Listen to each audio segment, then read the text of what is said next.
그래서 호프만 얘기를 할 건데 호프만의 모래사나이를 다시 읽진 않았어요. 근데 이제 노트 정리해 놓은 게 있어가지고 요거 읽고 요거 새로 번역 나온 저기 번역도 너무 이렇게 새로 예쁘게 나왔고 그 다음에 저는 창비 세계문학 전집도 되게 잘 되기를 바라는데 여기 처음에 표지가 나왔을 때는 좀 너무 그랬는데 이게 권수가 쌓일수록 되게 느낌이 좋고 뭔가 되게 고급스럽고 그 다음에 매트하다 그러죠. 이렇게 거칠거칠한 느낌, 요런 약간 거칠거칠한 요런 광택 없이 요런 느낌, 무광택 그런 느낌이 되게 좋았는데 표지를 바꾼 모양이더라고요. 그 이동진 저기를 보니까 좀 네. 그런데 아무튼 이제 이게 좋은데 번역도 좋고 그렇지만 호프만은 쉬운 작가가 아닙니다. 그래서 제가 이 모래 사나이를 공부를 하고 싶어서 그 소설 작법에서 환상을 우리가 어떻게 다루는가 취급하는가와 관련하여 호프만을 읽은 적이 있어요. 창작 수업에서. 너무 고생을 해가지고 제가 근데 수업은 되게 재미가 있었어요. 그리고 이제 호프만 같은 경우는 다른 수업에서도 많이 다루는 거죠. 정신분석학 이런 데서도 이제 문학과 정신분석 그런 데서도 많이 다루고 하기 때문에 이제 여러분들과 공유할 수 있는 거리는 많았는데 작법과 관련해서 이 소설을 보는 건 완전 미친 짓이에요. 왜냐하면 이거는 작법이 어떤 시대에 나온 소설이기도 할 뿐더러 작법을 염두에 둔다면 이건 너무 그러니까 못 썼다기보다 이것도 너무 장황하거든요. 그리고 이제 호프만으로 다시 태어나야지만 쓸 수 있는 그런 소설이란 말이에요. 그래서 다른 부분에서 공부한다는 마음으로 우리가 읽어볼 수는 있을 거예요. 그리고 이제 이 책을 소개하려고 한 건 아니지만 책을 펼친 김에 이게 황금단지 있거든요. 황금 항아리인데 이게 글자가 거꾸로 나오는 걸 어떻게 하면 바로 할 수 있죠? 음. 아무튼 자 그래서 이게 황금단지 이거 또 여주인하고 비교 많이 하는데 그렇고 그 다음에 키 작은 차에서 위대한 친오버 이것도 뭐 귀신이 나왔던 것 같고 스키데리 부인 이거는 약간 추리소설 느낌이었던 것 같아요. 이번역으로 읽지 않고 옛날에 호프만에 꽂혔을 때 막 이것저것 막 사서 읽었을 때의 기억이고 지금 모래사나이 모래인간 말씀을 드렸고 좀 아쉬운 건 이걸 굳이 모래사나이라고 했어야 됐나 모래인간이라고 하면 더 좋지 않았나 하는 생각은 해보고요. 악마의 묘약이라고 민음사 황금가지에서 두 권으로 나온 장편이 있거든요. 저는 그것도 되게 재미있게 읽었어요. 그래서 호프만 되게 유의미한 작가다. 공부를 해볼 만한 작가다. 어렵고 독일 관념주의. 그 다음에 이제 그 호프만이 우리는 호두까기 인형 또 뭐 있냐? 네, 그걸로 이제 생각을 하죠. 그런 식의 이제 그 좀 약간 좀 그로테스크한데 어쨌거나 동화에 가까운 그런 한상풍의 이야기를 쓴 작가로 이해를 하지만 그보다 훨씬 더 많은 걸 담고 있는 작가다. 근데 독일 낭만주의를 공부를 해보면 그 새빨간색 두툼한 책이 있는데요. 지명렬인가? 제가 저자도 까먹었는데 한창 그 낭만주의 소설에 꽂혔을 때 30대에 이제 그런 책들을 많이 읽었는데 독일 낭만주의 이제 1기, 2기, 3기 이렇게 하면 전기, 후기 이렇게 하면 호프만은 굳이 말하자면 말기에 해당한다. 암도 이렇게 퍼져서 저기저기 다 나는 이제 그런 식이. 이걸 사조로 얘기를 하자면 낭만주의가 이제 반짝반짝 순결하고 아름답고 이렇게 전일적이다가 이렇게 붕괴되는 거죠 말하자면. 환멸도 있고 좌절도 있고 우울도 있는 그런 이제 이기 낭만주의로 갔다가 나중에 이제 완전 찌그러지고 일그러지는 단계로 가는데 그게 말기 낭만주의. 그때 이제 호프만을 위치를 시키더라고요. 그러니까 그게 이제 굉장히 그로테스크 할 수밖에 없으니까. 호프만은 낭만주의가 쓰러지고 저물어가는 그 시점에 이제 작품 활동을 했다. 혹은 호프만의 작품 세계가 그런 식의 이제 그로테스크한 낭만주의 일면을 보여준다라고 정리를 보통 하는 것 같고요. 1기에 해당하는 이제 그 1기, 2기에 해당하는 사람들이 슐레겔 형제나 아테네움 단장 뭐 이런 거 얼핏 생각나네요. 그 다음에 괴테, 젊은 날의 괴테, 그리고 노발리스 있어요. 노발리스의 푸른 꽃을 한번 읽어보실 수 있을 겁니다. 진짜 낭만적인 오글거림의 정수라고 할 수 있는데요. 그래서 그 낭만주의 자체를 놓고 보면은 호프만이 마지막에 이런 찌그러지고 일그러지는 낭만주의를 대변하지만 그런 그로테스크한 일면이 보이지만 뒤에 따라올 사실주의를 생각한다면 그는 무엇보다도 낭만주의자이다. 왜냐? 바로 이원론자이기 때문이다. 너무 관념적이고 철학적이고 학구적이고 이번에 새롭게 느꼈네. 독일 사람들은 참 공부를 열심히 하는구나. 여기 나타나엘이 대학생이잖아요. 유학을 다니고.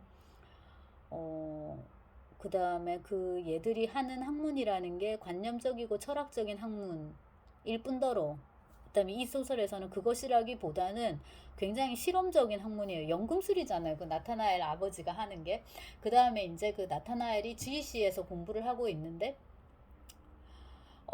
그 스팔란짜니 교수가 물리학 교수고 그 사람 과학이죠. 그러니까 생명공학 이런 거겠죠. 지금 같으면 뭐 해요 이 사람이? 올림피아를 만들잖아요. 그게 요즘 같으면 AI 로봇 이제 이런 건데 엄청나게 실용적인 또한 이제 학문이기도 하고. 하지만 이게 이제 18세기 말 19세기 초 호프만이 몇 년도 사람이냐면요. 1766, 1766년에 태어나서 1822년에 죽었는데 이 모래사나이가 언제 작품이냐? 네, 아무튼 이제 이렇다 보니까 19세기 말 뭐냐? 18세기 말 19세기 초 이제 이렇다 보니까 이게 굉장히 신비주의적인 냄새를 풍기는 거예요. 그러니까 오늘 같으면 1815년에 완성된 걸로 나오네요. 그러니까 그리고 이제 출간은 1816년으로 이제 나오고요. 이게 그 옛날 같으면은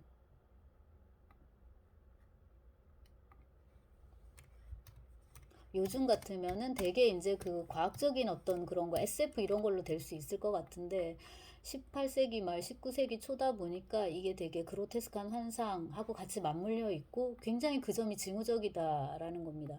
왜냐하면은 호프만 소설도 되게 여러 개가 있는데요. 보면 진짜 귀신이 나오는 게 있거든요. 그 황금단지도 그랬던 것 같고. 근데 이 모래사나이는 나타나엘이 그렇게 무서워하는데 정말로 그 코펠리우스가 어떤 저 세계의 힘이라기보다는 어린 시절부터 나타나엘 얘가 이제 트라우마가 컸으니까 그걸로 인해서 나타나엘의 내면에 이제 이렇게 도사리고 있는 덩어리인 거잖아요. 불안과 공포의 진앙 덩어리인데 그게 이제 없어지지 않고 이렇게 숨죽이고 있다가 나타나엘이 성인이 됐을 때 다시 나타나가지고 이제 그를 덮치는 거잖아요. 그러니까 결국 적은 내 안에 있는 거죠. 내 안에서 이게 이제 나를 이렇게 폭발시키는 그런 거니까 귀신 유령이라는 게 결국 내 안에 있다라는 거 이게 이제 되게 그 무서운 대목 중에 하나고 한편으로는 이제 제가 계속 얘기를 했던 건데 그 환상적인 것, 초자연적인 것에 동기화를 어떻게 할 것인가. 저 세계의 문제가 아니라 바로 이 세계 문제는 인간 안에 있다 이거를 이제 얘기를 하는 거거든요. 인간 안에 있는 내 안에 있는 어떤 병리적인 힘 이게 되게 보면 근대적인 이제 발상이라고 할 수 있고요. 프로이트가 그거를 유명하게 불렀잖아요. 언캔이라고 책이 저쪽에 있는데 그 프로이트 전집 중에서 그러니까 저 방 안에 있는데 프로이트 전집 중에서 이제 문학 예술과 관련해서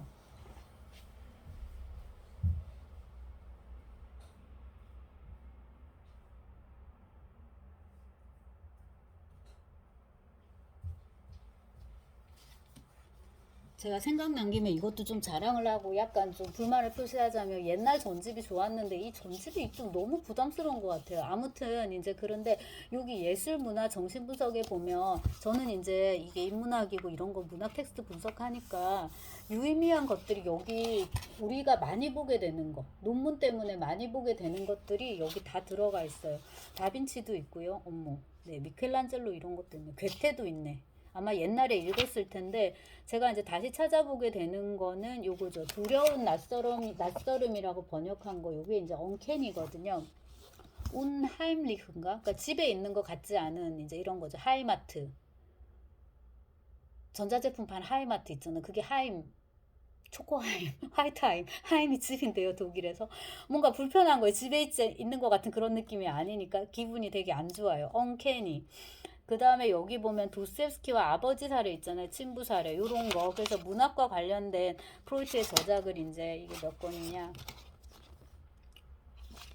네, 아무튼 이게 몇 권이죠. 예. 그래서 이제 여기에 이게 들어가 있으니까 필요한 분들은 참고하실 수 있을 거예요. 근데 프로이트가 이제 저 개념을 호프만의 이 소설에서 이제 가지고 왔다. 그리고 이제 사례 분석으로 이제 이렇게 들어가는데 이렇게 되게 불쾌한 느낌, 뭔가 저 세계가 계획된 것 같은, 하지만 그건 아닌데, 그런 이렇게 낯설고 불쾌한, 띠껍다도 안 맞고, 무섭죠, 이게 지금. 러시아어로는 슈뜨꺼 이런 표현 있거든요. 뭔가, 그, 이런 느낌의 근원, 늘 이제 설명을 하면서 이 모래사나이를 얘기를 하고 그 다음에 이제 나타나엘이 느꼈던 이 눈알 빼는 공포 다시 그러니까 내가 빼는 게 아니라 남이 내 눈알을 빼가는지도 모른다는 거에 대한 공포 그거를 이제 거세 공포로 이제 이렇게 풀죠. 그래서 누가 내 고추를 저기 할지도 그거 얼마나 미개해요 한편으로. 그리고 남자라고 해서 성적 수치심을 안 느끼는 것도 아니고 남자의 뭐 생식기라고 해서 그게 뭐도 아닌데 그렇게 하는 것 자체도 다른 한편으로는 이제 성차별일 수 있고 성적 폭력일 수 있는 건데,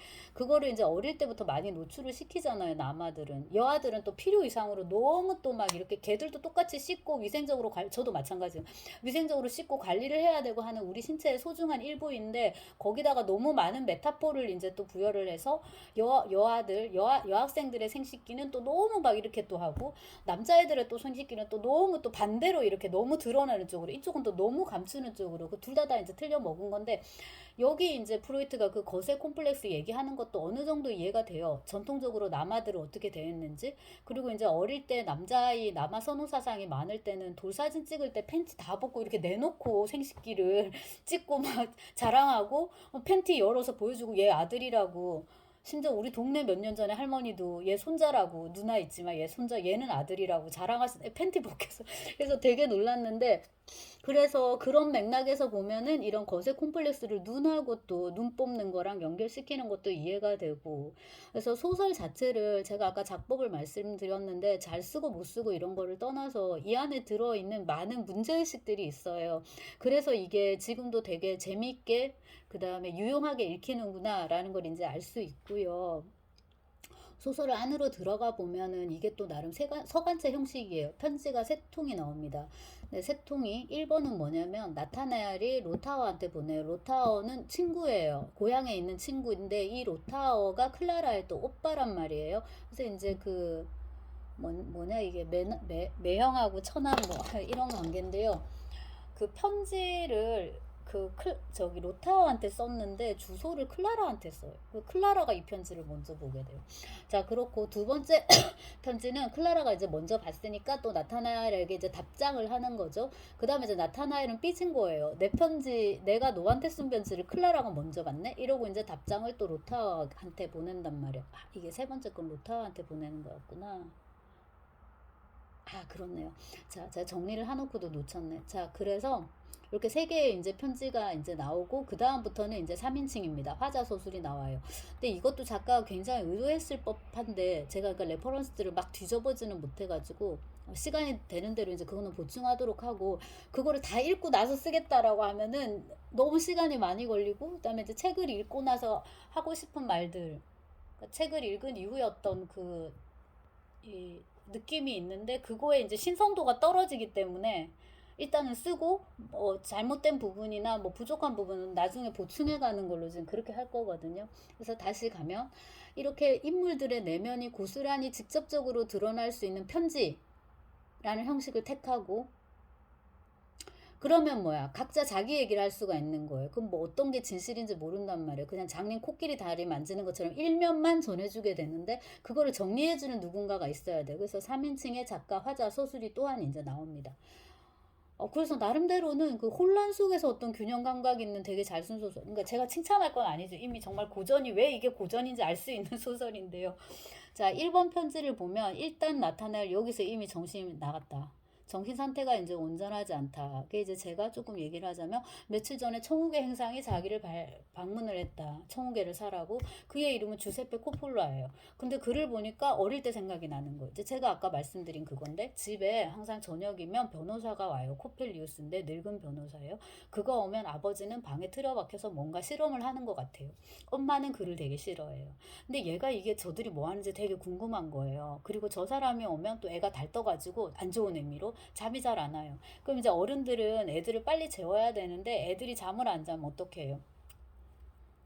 협박을 하는 거죠, 이제 애들을. 근데 여기서 협박하는 방식이, 이게 아마 독일 민담인가 본데, 모래인간이 너 잡으러 온다. 모래인간이 네 눈에다가 모래알을 이렇게 이렇게 뿌린 다음에 눈알을 빼내가지고 간다고. 지 애들한테 주려고. 너는 막 여기 눈에서 피가 막 흐르겠지. 잠 안 자는 애는 그렇게 하는 거야. 이런 식의 얘기를 해요. 그러니까 이제 어린 나타나엘의 머릿속에서는 이 동화 속의 모래 사나이와 저 늙은 변호사 코펠리우스가 묘하게 이제 이 동일시됩니다.